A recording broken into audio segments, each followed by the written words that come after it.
Hello বন্ধুরা, back to my channel. First time blog video নিয়ে চলে আসলাম। তো শুভ দুপুরবেলা, আজ রবিবার, বাড়ি আছি। তো ভাবলাম একটা ব্লগ ভিডিও তো দেওয়াই হয় না, আজকে একটা ব্লগ ভিডিও করি, ব্লগ ভিডিও তোমাদের কাছে শেয়ার করি। চলে আসলাম ব্লগ ভিডিও নিয়ে। তো আজকে জানি সকলে বাড়ি, রবিবার, সবার ছুটি আছে। আর এদিকে আমি চান করে সবে আসতে দেখতে হচ্ছে চুল টুল ভিজা, চুল টুল সব ভিজা টেজা আছে।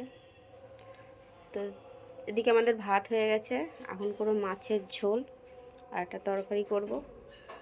তো চলো কি মাছ নিয়ে এসছে সেটা তোমাদেরকে দেখায়। তো এখানে নিয়ে এসছে বাটা মাছ। বাটা মাছ কাটা টাটা হয়ে নুন হলুদ মাখানো হয়ে গেছে। আর আমি করবো এখন রান্না। তো এই জানি না, আমার এটা ফার্স্ট ব্লগ ভিডিও দিলাম, কেমন কি হবে জানি না। আর ভালো লাগলে অবশ্য সাবস্ক্রাইবার করে দিও, লাইক কমেন্ট শেয়ার করে দিও। জানি না কেমন হবে। তো টাটা।